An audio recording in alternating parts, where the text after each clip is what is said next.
Nesse vídeo você vai ver o segundo assunto que mais caiu no Enem nos últimos 5 anos, porque a gente sabe que o primeiro assunto é a geometria, mas o segundo é razão e proporção. Caiu muito, despencou nos últimos anos e nesse vídeo mais especificamente a gente vai falar sobre proporção. Então se você quer acertar todas as questões do Enem dessa matéria, vem comigo! O que é proporção?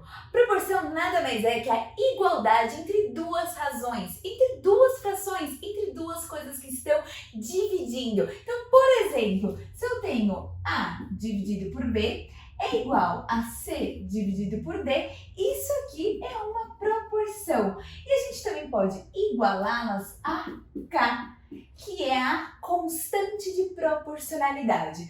Mas aí a gente fica pensando, como será que isso é cobrado no Enem, né? Aquelas questões textão, contextualizadas. Cai bastante também proporção na forma de divisão proporcional. Quando ele fala ali que tem uma herança, ou tem alguma coisa que precisa dividir em partes proporcionais a 1, 2 e 5, e a gente tem que descobrir o valor dessas partes. Então, para a gente entender melhor, vamos fazer duas questões dos anos anteriores. Então vamos lá! Para se construir um contrapiso, é comum na constituição do concreto se utilizar cimento, areia e brita, na seguinte proporção: uma parte de cimento, 4 partes de areia e 2 partes de brita. A gente já vê aí que tem muitas informações importantes, então a gente já vem, grifa e anota para a gente não se perder. Na formação do concreto, a gente vai ter cimento, areia e brita, sendo que cada um está diretamente proporcional a 1, 4 e 2, ou seja, a quantidade de cimento é diretamente proporcional a 1, de areia é diretamente proporcional a 4 e de brita é diretamente proporcional a 2. Certo? Aí ele fala, para construir o contrapiso de uma garagem, uma construtora encomendou um caminhão betoneira com 14 metros cúbicos de concreto. Então ele já deu o volume total de concreto, que é de 14 metros cúbicos. E pediu qual é o volume do cimento em metros cúbicos na carga de concreto trazido pela betoneira. Ou seja, ele quer saber o volume de cimento.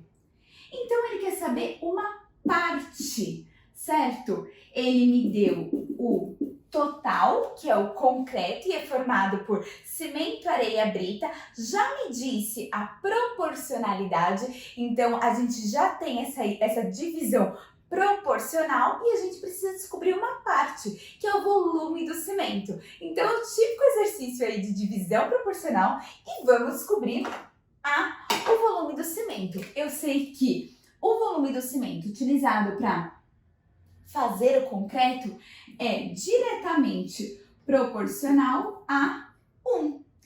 E o volume da areia é diretamente proporcional a 4. E o volume de brita é diretamente proporcional a 2. E todas essas razões, ou seja, essa proporção, a gente pode igualar a uma constante de proporcionalidade. Mas eu ainda não sei exatamente qual é essa constante. Ele não deixou claro no exercício, a gente anotou aqui tudo, mas tem um certo truque para a gente descobrir.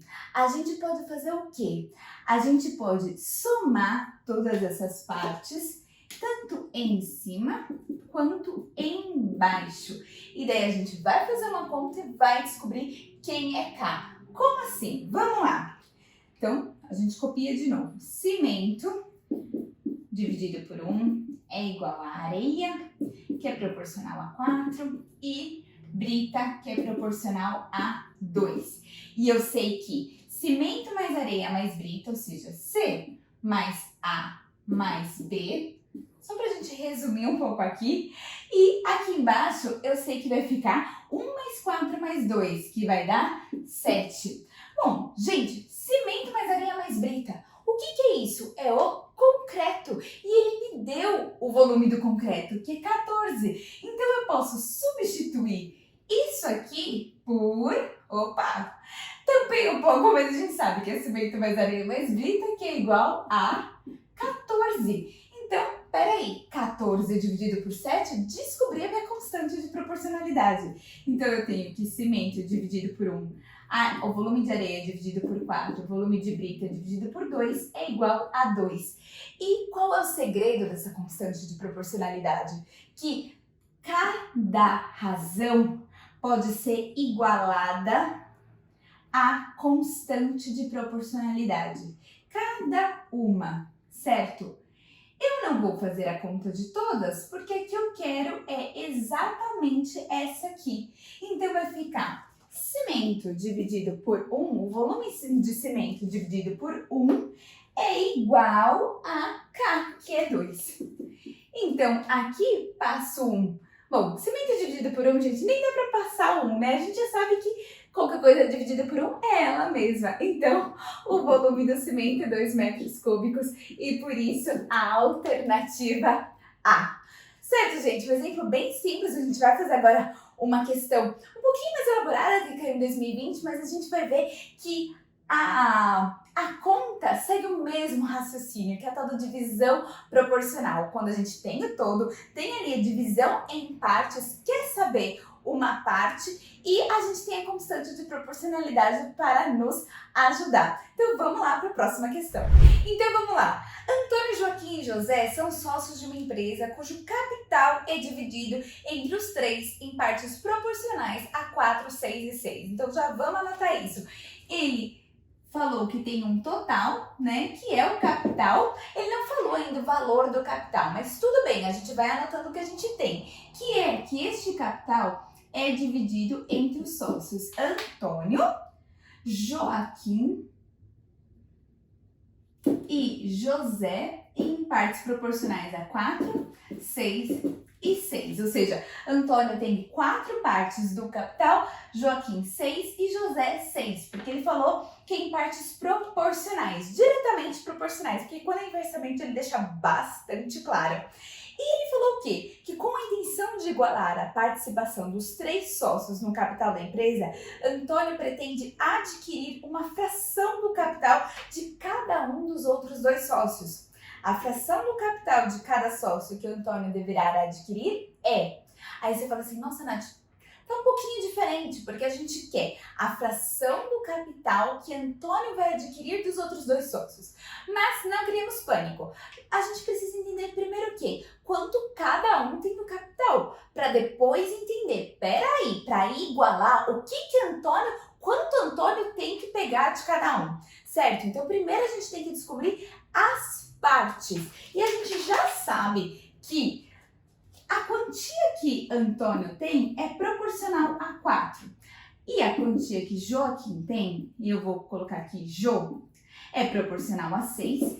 E de José, eu vou por assim que é G, tá, gente? É proporcional a 6 também. E isso aqui a gente já sabe que tudo isso é igual a constante de proporcionalidade, que a gente ainda não tem. Mas a gente sabe o quê? Que a gente pode somar em cima e somar embaixo. Vamos ver se isso vai nos ajudar, né? Que vai ficar que a quantia de cada um, aqui como a gente já fez em cima, mudei o estilo do mas aqui eu somo, certo? Então a quantia de Antônio, mais a quantia de Joaquim, mais a quantia de José, dividido por 4 partes, mais 6, mais 6. Então, aqui vai dar 16.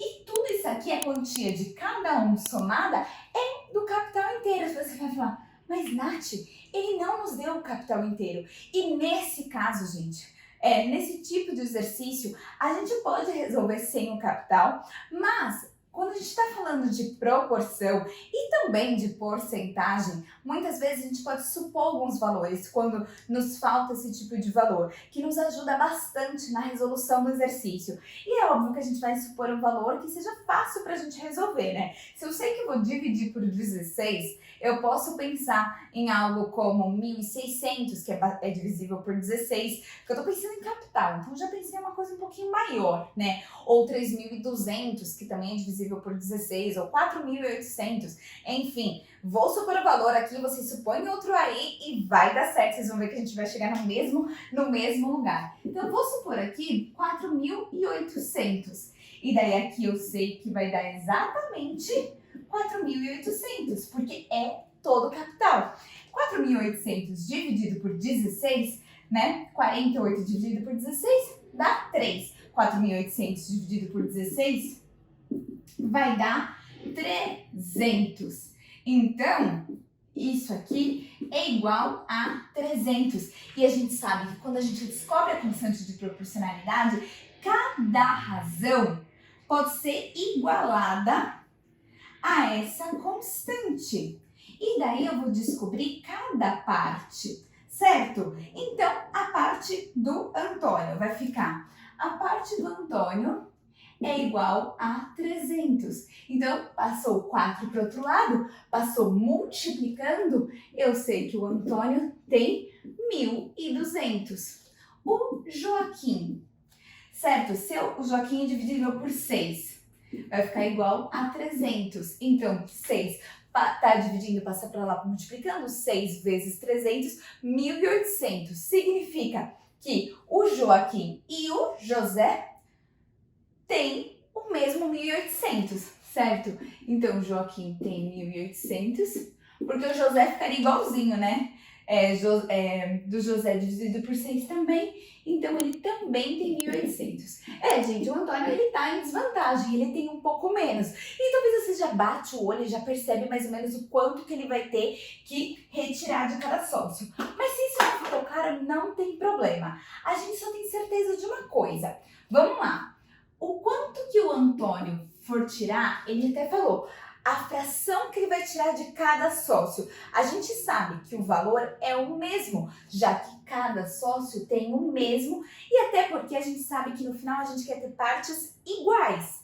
Então, quanto ele tirar do Joaquim vai ser igual ao quanto ele tirar do José, porque daí no final eles vão ficar com 1.800 menos alguma coisinha que foi tirada deles, e o José 1.800 menos alguma coisinha que foi tirada deles. Então, que coisinha é essa? Lembra, eu tenho que dar nome aos bois, certo? Então, se eu não sei, é X. Então, a quantia de Joaquim vai ser 1.800, o quanto Joaquim vai ficar no final vai ser 1.800 menos X. E o do José, o quanto José vai ficar? 1.800 menos X. Em compensação, o Antônio, ao mesmo tempo, ele está com 1.200 mais 2x, certo? Porque ele pegou x de um e x do outro. E como que eu descubro x? O que eu tenho certeza, gente, que agora eles estão com partes iguais. Ou seja, 1.800 menos x tem que ser igual a 1.200 mais x. Então, vai ficar 1.800 menos x tem que ser igual a 1.200 mais 2x. Então, passo 1.200 para esse lado, número para um lado, x para o outro. E quem troca de lado muda o sinal, por isso que 1.200 ficou negativo, o x está negativo, vai ficar positivo. Aqui deu 600 e aqui vai ficar 2x mais x, 3x. Quero descobrir x, o 3 passa para cá, dividindo. Então, o meu x deu 200. Significa que Antônio vai tirar 200 de cada um, mas ele quer a fração do capital que Antônio vai retirar de cada sócio. Então, a fração do que o Antônio vai retirar de cada sócio é o quê? Ele vai retirar 200, né? Por exemplo, 200 do Joaquim, enquanto Joaquim tinha 1.800. Então, ele vai retirar 200 de 1.800, tanto para o Joaquim quanto para o José, porque eles tinham a mesma quantidade. Então, corta, corta, corta, corta, eu divido os 2 por 2, né? Simplifico os 2 por 2 e isso dá 1/9. Deixa eu ver qual é a alternativa. A alternativa C. Certo, gente? Ou seja, exercícios bem parecidos, esse um pouco mais elaborado, mas no fundo o que a gente precisava descobrir era cada parte, né? Descobrindo cada parte, tendo essa questão aí de supor os valores, dar o nome aos bois, a gente rapidinho já chegava na resposta. Exercícios para lá de clássicos no Enem. Eu espero que o seu tenha dado certo também. Tentem fazer e não se esqueça de se inscrever no canal, clicar em gostei e comentar aqui embaixo para eu saber o que vocês estão achando, que eu posso ajudá-los ainda mais. E a gente se vê no próximo vídeo. Tchau, tchau!